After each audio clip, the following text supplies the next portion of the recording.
Hi, I'm Dan Allen.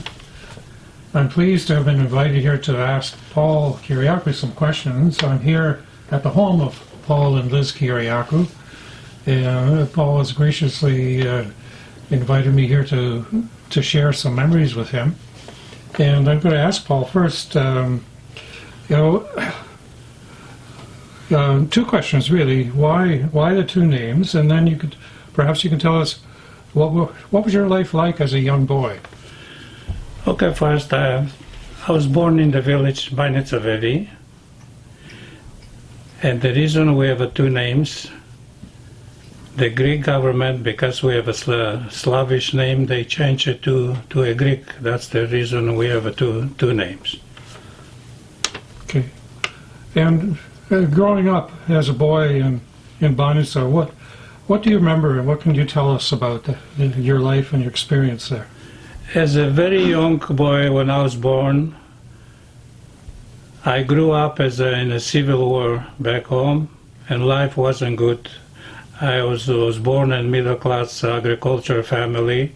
Life was not too bad, but just because of the civil war, wasn't easy for us to live, because the village was divided in this Macedonia and Greek, or capital and fascist and a Democrat and thing like that. And every night we lived in a martial law. Soon as you hear the bell ringing, after dark, if they catch you, you go to jail, because only the police could walk after dark at that time. And what year were you born, Paul? I was 1941. And perhaps in World War II, you may have been too young to remember a lot of things about World War II, but maybe I didn't remember, but I questioned people, and I know quite a few things, how many people got killed from our village and so on, because of when I did my ancestral documentary, I researched and I find out how many people fought for the First World War and how many people got killed in the First World War and so on. Okay.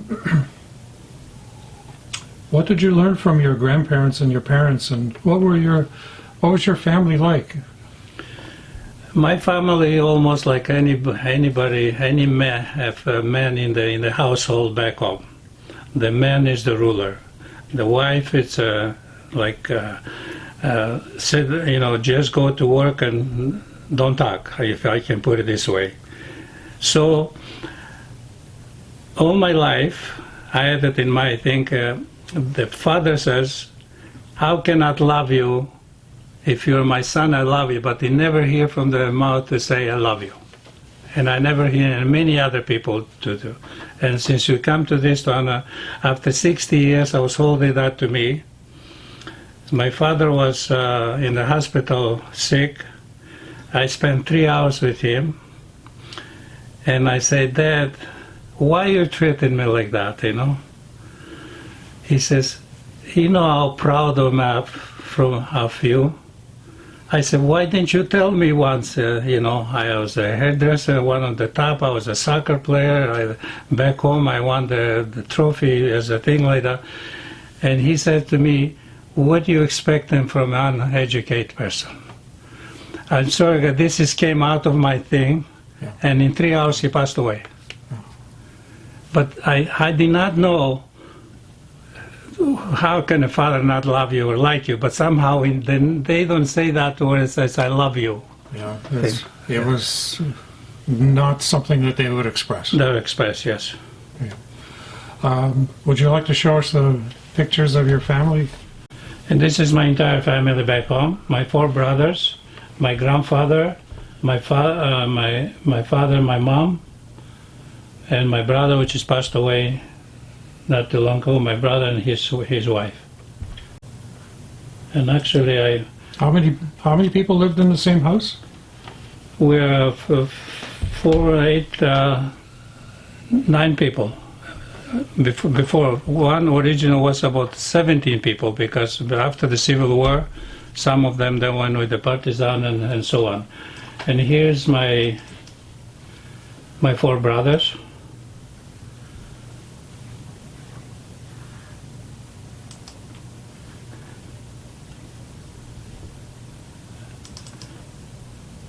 And here's my entire family, my grandchildren, my. Yeah, that's a beautiful picture of the extended family. Okay. Obviously, we didn't show the people my village. This is where I was born.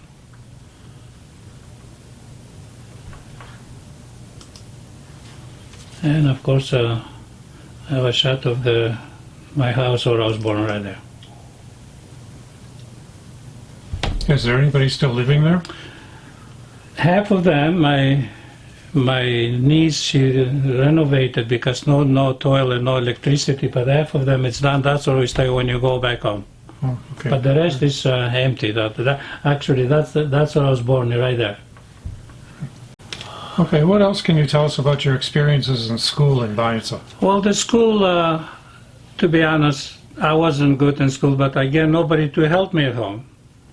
My mom, she was a literature, she didn't know how to read and write.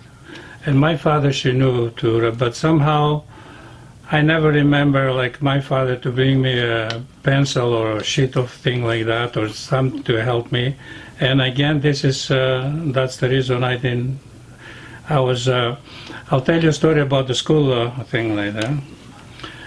When I was at the public school, the last year of my public school, there was like a mini Olympic done in the village. And I was the best jumper, like long distance jumper, with another fellow from that thing. So they make me a flyer. You're a flag bearer. Flyer bearer. Flag bearer. Flag Okay. bearer. Yeah. That was Friday night. Yeah. They saw me something in the village. You know the village house, I think this, whatever. I don't want to call them whichever. And they say, whose son is that one? Is the flag bearer, you know? As is George Kiriaku son. They took the flag away from me, you know?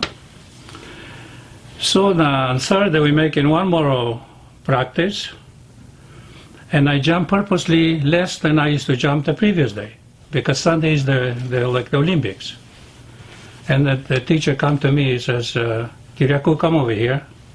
Open your hands. He tried to hit me. He says, how come you're not jumping? I said, what are you talking here? How I jump? I said, how come yesterday you jumping so much and today you jumping so little? And I said, how come yesterday I had a flag and today I don't have a flag? I said. So he says, we're going to go to the principal and you find out why they took the flag away from you. So the principal says to me, you shouldn't have left the flag unattended and go to the washroom. So, okay, they did not give me an answer for that, and the teacher says, Kiriaku, you're not very good at the school. If you don't make me proud, I'm not going to pass you a grade. So I jumped and I got the first prize. I had thousands of people come and congratulate me. Like I said, I'm going back to my father. He did not come and congratulate me. Yeah. And I kept that thing for, like I said, for 60 years. When I went to the hospital, I told him that thing like that. And then all of a sudden, in the same time after I finished, there's something wrong here. Even when I opened my barber shop, and so I had these people, the police, they come and give me a ticket, stuff like that. And but like I said, the school, I wasn't very good in the school. Okay. Now we know you became a barber, and what was the story about how you became a barber in Banitsa? Okay, the barber goes back to my grandfather. My grandfather, he was in a depression in the States, in Canton, Ohio. And people who didn't have a trade at that in the depression, they used to jump and kill themselves, suicide. So he suggests my father, me to go and learn to become a trade, to get a trade. And only trade I could see a barber. So thanks to my grandfather, the reason I am success today and then because of that barber thing like that. So when my grandfather, when I opened that, if I can show a picture. Yeah. When I opened the barber shop there, it's Paul Kiriaku NEDELKOV. When my grandfather used to come, he was 5'5". He was been six walking. He's so proud of his grandson to say, my grandson, the businessman. And that was to me something. Okay. Now, who was the lady standing behind? That was the guy, her husband taught me how to do hair barbering. Oh, that was John? John Ambas, yeah. It's funny thing, John, he wouldn't show me anything as a barber, because he said, if I teach him how to do barber, you steal my thing. All of a sudden, he got a visa from Australia. In 2 weeks, he taught me how to be a barber. But again, I hired a barber from Latin, Florida, to be with me, and I never looked back. Okay. You were certainly a very young barber. What was it like running a business in Vevey? Well, I was 16 years old, first time to open a business in the village. And I was the center in town, and I learned a lot of things for about 7 years. I was every day in the center, and I could go from cafe to cafe. I could see how people reacting in the village, One cafe is only about 50 feet apart, and the other one's the thing. If they can tell who is towards the Greek side and who is the Macedonia side. One brother goes to one cafe, which is not. I didn't like that. That wasn't what I think should. And can you tell us, when did you meet Liz, and when did you decide that you two were going to get married? Okay, again, when I was training to the soccer team, if I had to make the team, I was never going to stay in Banjica. I was going to leave the village and go in Athens. And probably I was never going to marry a girl from I wasn't interested in girls. And then I did not sign the contract with the team, and I'm supposed to go in the army. And then all of a sudden I have to get engaged and get married. Elizabeth used to come take the bus in front of my barbershop. Wherever they go, all the village, they have to take the bus in front of my barbershop. I could see where they go, where they come and things. Elizabeth in the beginning was a skinny little girl, and all of a sudden one day she took the bus and she went to Lera and she cut her hair. And as soon as she cut the hair, I said, wow, this is it, if I can show a picture. She was like this. Before she went to Florida.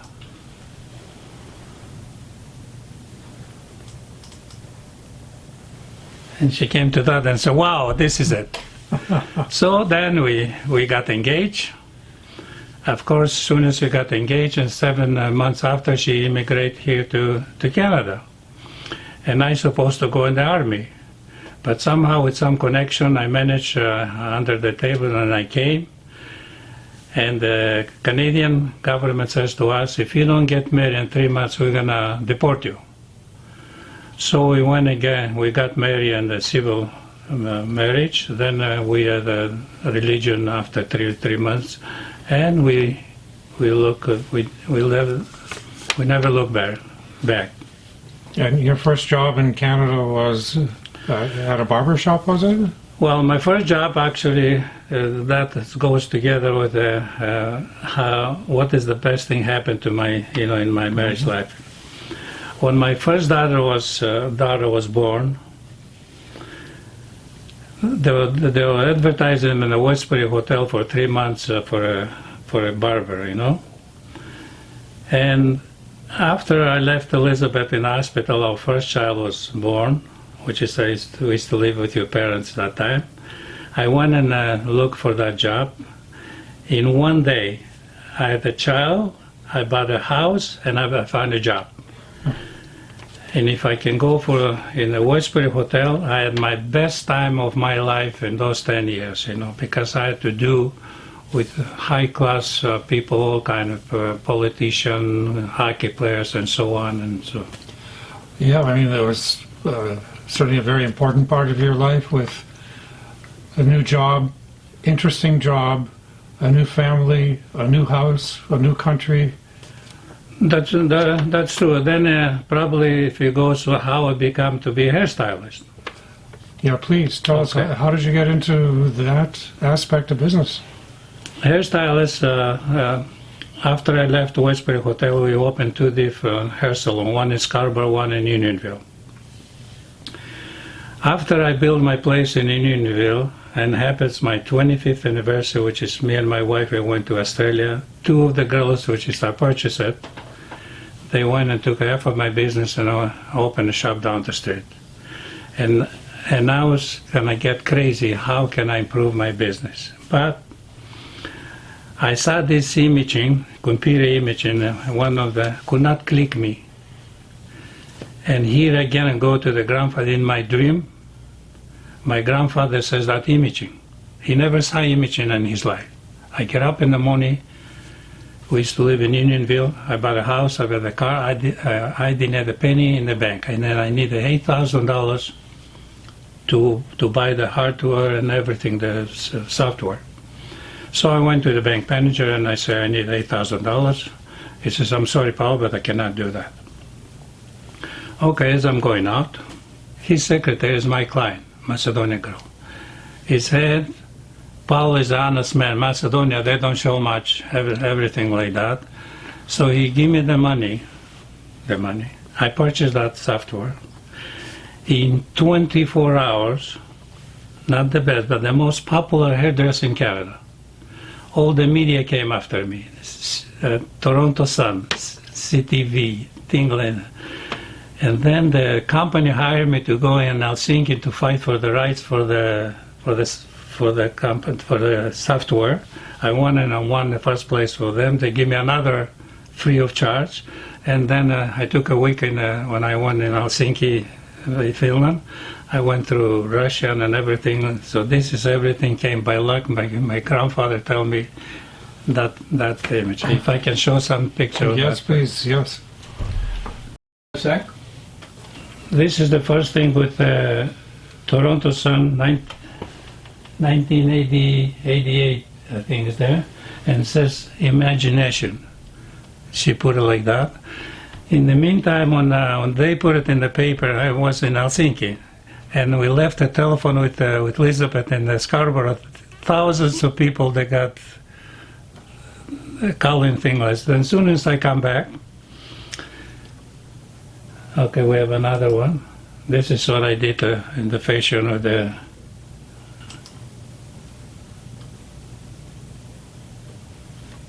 So this software that you use as one of the first users really revolutionized the hairdressing industry. Yes, absolutely. Not only that, the Greek took me in one of the Macedonia people interview me and thing like the Greek fellow introduced me as the Lulu Barber from Lulu Kures and Barbara Kures from village, the revolutionary the hairdressing business in Canada, which is true. Then I will have one more picture there. And this is again another all the newspapers that you know. So then after I got two shops, I got this one. They were building a new hotel in Warden and 70. Now it's a Hilton Hotel. I went to apply to get a third shop and they didn't approve me. And the Sheraton Hotel, which is Leslie and Highway 7, they called me 2 weeks. Would you like to open a hair salon in the hotel? But you must bring the imaging. I said, no problem, I could copy after them. So it says, you only have to bring me furniture, we're gonna fix the shop, you don't have to pay a penny. Thank you very much, we had 3 hair salons. Because I like to work in the hotels, I started working in the Sheraton Hotel, and one day a gentleman walks in my barber for a haircut. As soon as I finish, my name is Herman Grazes. I'm the owner of the Markham Suites Hotel, which is the one I applied. I said, I went to apply, they wouldn't give it to me. He says, don't worry about it, just you bring me furniture, but you must bring the imaging because it started all the write-ups in the papers. So there, because of those two women, they stole my business. I got a $250,000 asset without paying $1. So my luck chased me to that. So, Then I opened 3 more hair salons. There are 6 different hair salons because of the imaging. so this was an amazing success. What did this mean to you and the rest of your family? Well, to me, it mean a lot because I never thought like I said, probably I mentioned to you, excuse me. I don't even know how to spell 5 words in English, but today, if you like to learn, you learn always by asking. To learn how to use that Commodore 3, I didn't even know how to open in the beginning. But here, people, they like me so much. People, they knew about computers. They come and help me here and ask a question and so on. So people were very supportive. Yes, absolutely. Yeah. Tell us about your interest in local politics. Well, in a local politics, like I say, I moved to Kennington, Ontario. In Kennington, I went back. I purchased a farm. Next to the farm, 2 acres house with a thing. I opened a restaurant, pizza place, and a hair salon with my building. And there was election one day. I used to be a line in the Lions Club. And the gentleman says, Paul, why don't you run for office? I said, listen, I don't know how to. He says, we'll help you. So then I say, they came in my, so the opposition guy, one of the managers of opposition, why don't you drop this so the other person can win? And I used to live in Unionville too, that there were 2 homes, And I was driving home and I say to myself, if I say yes, that's going to be yes. I'm not changing my mind. So I ran. I went in 2,000 homes. I'm Paul Kiriaku, and I had a speech like I say. I say if they could elect them, what I was going to do because I didn't know how to spell. But I had a secretary. She couldn't have done for me. But that was the big experience for me. When my family came in Kennington, there was 500 people in that office, and I spoke. I said, I'm Paul Kiriaku. Actually, I had the speech there if you did a thing like that. I have so much thing like they're so proud of me because I used to do in the seminars in the hairdressing. I used to do haircuts in this thing. I had a little experience, but I did it. I didn't win, but it was a big experience for me. Yeah, it was, and I'm sure your family were proud supporters of you during that whole time. Absolutely.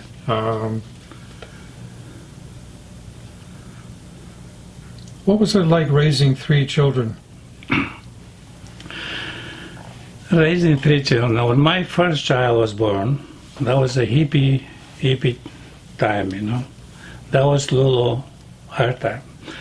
Just like I did not raise my 3 children. My mother-in-law, Baba Luba, raised them with the best. Because me and my wife, we both work in the hair salon, long hours, sometimes 12 hours, and we come home tired. The only thing we see our children in the weekend a few times. But thanks to my mother-in-law, she raised my kids to the best. 3 of them, they speak the language Macedonia, and I'm so proud of my mother. Yeah, anybody who knew Baba Luba knew just a really golden person. She was. Well, your mom is Baba Luba thing. That's exactly.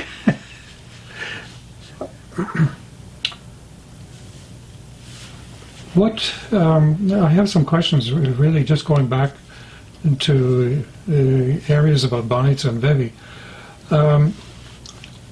What did you think about the associations in the clubs, Banitsa, Vevi, and Club 75? Okay, when I first came to Canada, only because I come from I spoke the Greek language and stuff like that, and I joined the Vevi Association, whatever. Banitsa Association. The article was done in Bulgaria. That time, if you could join the Banitsa, you had a hard time to go back home to Greece because somehow they were really thing. So I did not join. Then I joined the Vevi, and of course I resigned from because I saw this politics in there, and I said I don't like that what I see. I resigned 1967 or close to 80. I resigned. Then all of a sudden we formed the Club 75. We thought non-politically, but as much as we say non-politically, but the politics came in there again. It's supposed to be a corporation, and we start people making a thing like that. And like I said, my only regret was I could not make the soccer team, and the second I could not make that both associations join together. Believe me, I try hard to make, because as I'm doing this documentary, thing like that, most of our people from our village, they relate each other. No such a thing, a Garkoman, Macedonoman, or thing like that. Believe me, that I didn't like at all, but I did not succeed to join them. Yeah, it's very difficult to try to get politics out of there. What made you do the Banitsa Vevi reunion recently? Exactly like I said. I thought because I was going to do the reunion, I'm going to have how many people they will be interested to join. Which is you're there. You saw wasn't any politics in it, but some people. Both of the side, they took it as a politically. Many of them, they call it to the relative not to come to the. And here is it. Did you see any? You're there. Did you see any politics in there? No, it was totally free of politics. Absolutely. So that's the reason. And people, they keep calling me, Paul, can you do it again?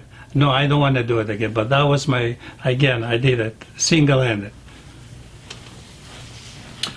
You came here when you were young. What does Canada mean to you? Canada means to me everything. Everything what I wanted in life, I achieved it. Anything, just name it. My wife and I, we traveled to 50 different countries. No barber back home, we're going to travel to 50 different countries. And like you say, my business, my farm, everything what I achieved, when I had in my mind, I achieved in here. Just name it. That's, like I say, Canada is my... Yeah. And how successful have your children been? I think most of my kids, their success. One of my oldest one didn't continue school, didn't finish, only high school. And she's helping her husband with the software. But my second daughter became a teacher. And after she had 2 children, because her husband is executive, one of the big executives, she never went back to work. And Menka, she took after us as a hairdresser, so now we passed the business to her. She's taking care of our business as a hairdresser. I'm sure you're absolutely proud of your daughters and your grandchildren. Absolutely. It's another thing.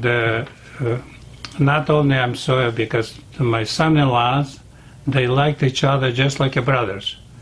We have functions, maybe I'll say 20 different functions a year, the birthdays, things, they all get together, the family, and that's my best. And then it's wishing like this.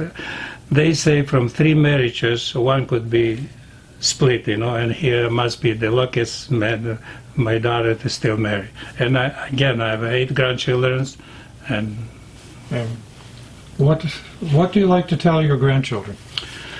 Well, my grandchildren, just like I say, I didn't have education. First thing, education, then the job, and they should love each other. I'll mention it for education, I have a client for me for 35 psychologists. She still comes to me. And she helped me a lot through my brother, what happened and everything like that. And I say, Carol, her name is Carol, I say, the only thing is missing from me, education.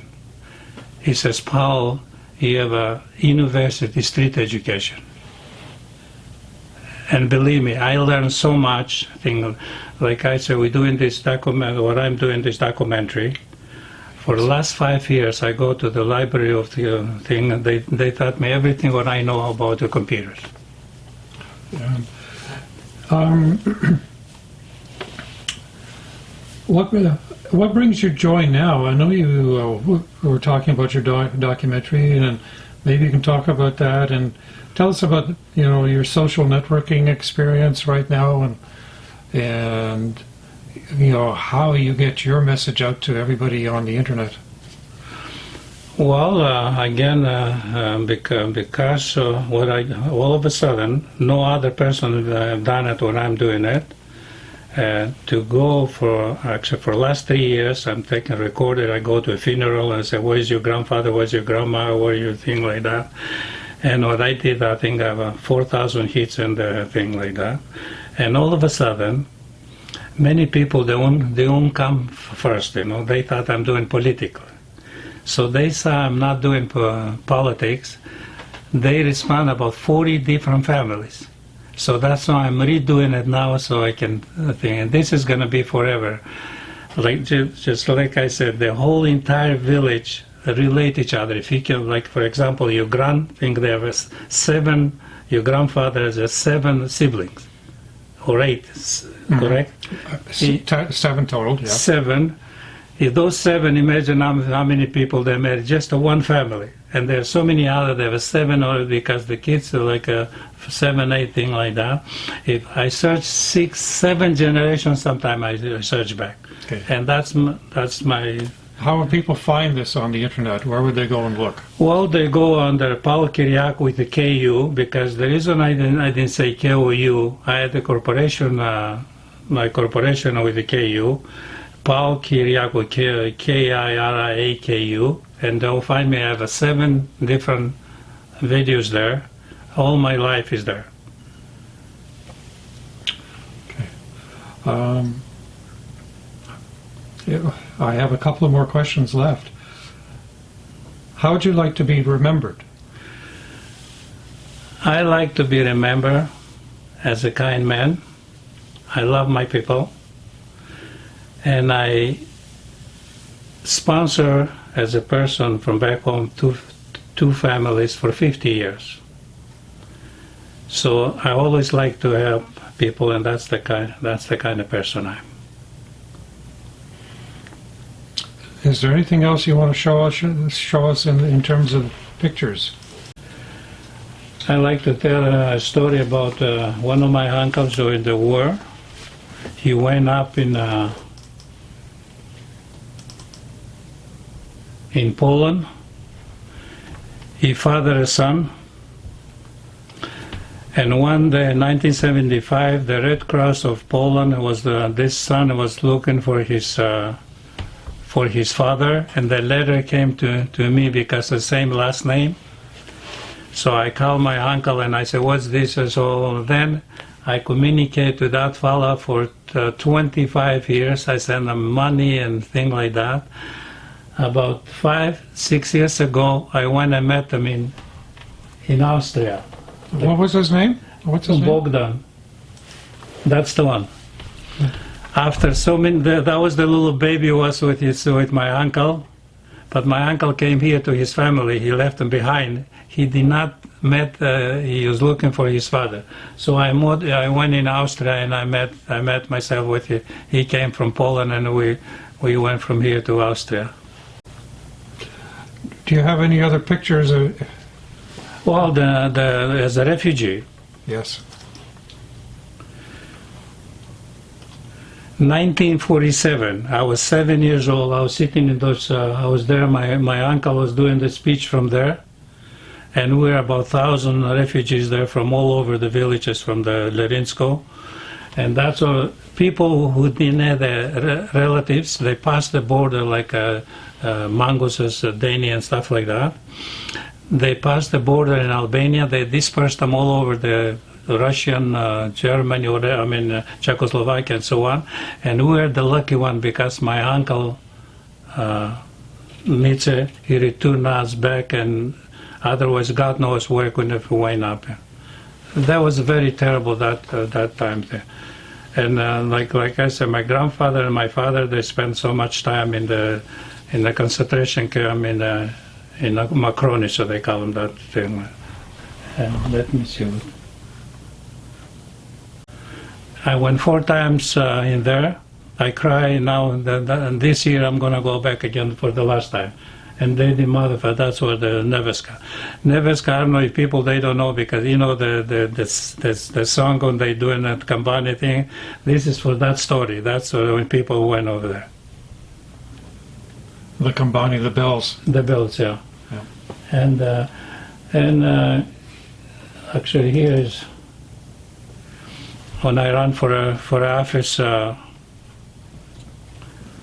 was my That was your platform. platform. Yeah. Yes. I have one more picture of that. And this is when I first I announced to run for office. And the people, they came from Toronto, they support me, but not the local people. They did that because if you're not born in the village, they won't. And of course, this is my wedding.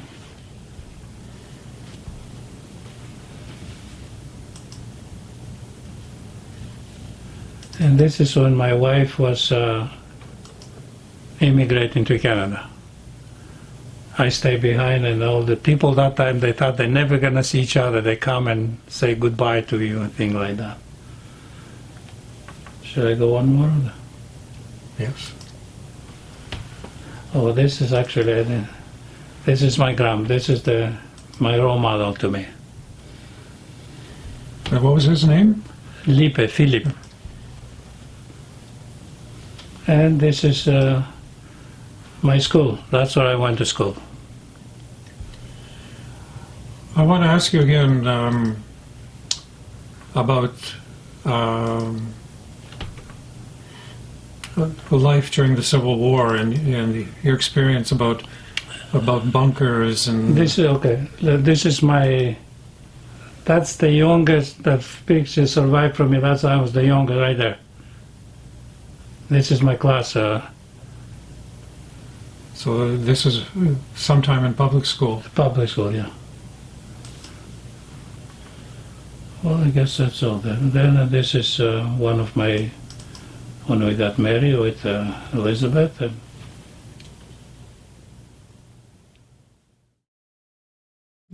Oh, you wanted to mention something about bunkers and airplanes in the Civil War.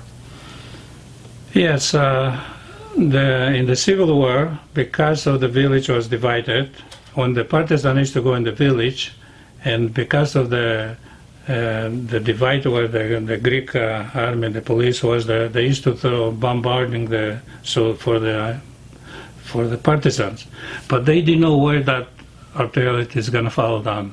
And then we used to hide in a bunker. We had a bunker in our thing like that. We used to come like the mice in the morning from there. We concluded just like that. We could not. There was I would say was 5 feet by 5 feet thing, because we used to all night. Most of the night, that's where we spent that thing. And when they kick us as the refugee, when they come and grab us from our village, we regroup in the center of the town. They divide the adults, like I said, the men with the women. The men, they send them to the concentration camp in the islands. And the grandchildren and children and grandmothers, they kicked us. As soon as we came out of the village, they put 2 machine guns on each side, and they start shooting on the top of us, not in us. As soon as we went further to in the field, they start coming with a heavier artillery to scare us, not in us. Then we joined with about 4 or 5 different villages from the surrounding thing. We all regrouped together, and then we walking in the, like we didn't explain about this. The picture behind you? Yeah, as soon as we finish, we have to see the picture in the thing. I have a picture in the better. So that's what I show. So as soon as we regroup, we were walking about 20 kilometers with no water, no food, no nothing, thing like that. As soon as we went to the partisan territory, they welcome us, they give us some water and things like that. As Soon as then the airplanes started coming after us.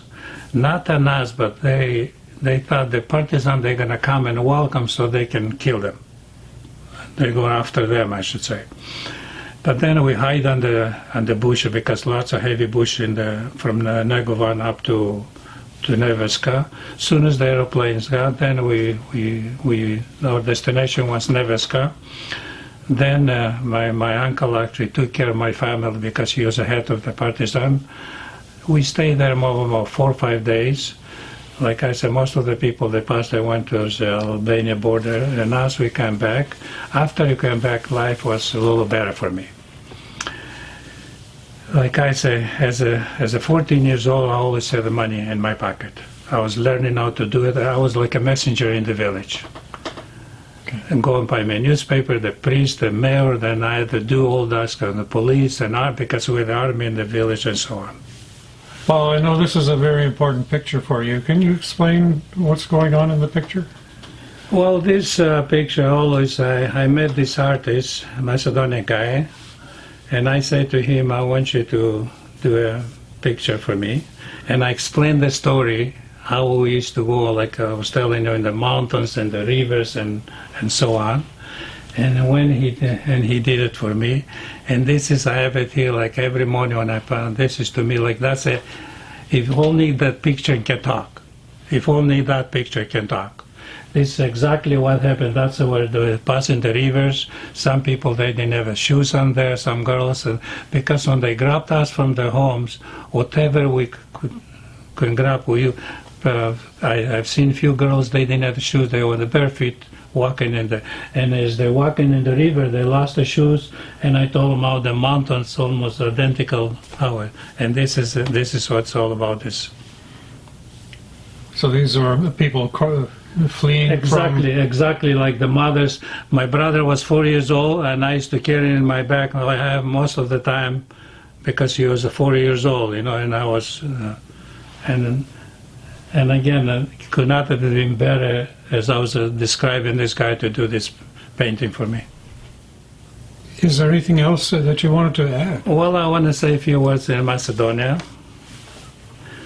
Vaše vidite videne всичко od pravilno и да не забораваме от се македонци. Ма боле за нашия народ, не сакам да надвие колко се може. It's polite to know what Danny should do. Welcome back for Danny. Welcome all the way from Orangeville. And of course, Keith, thank you very much.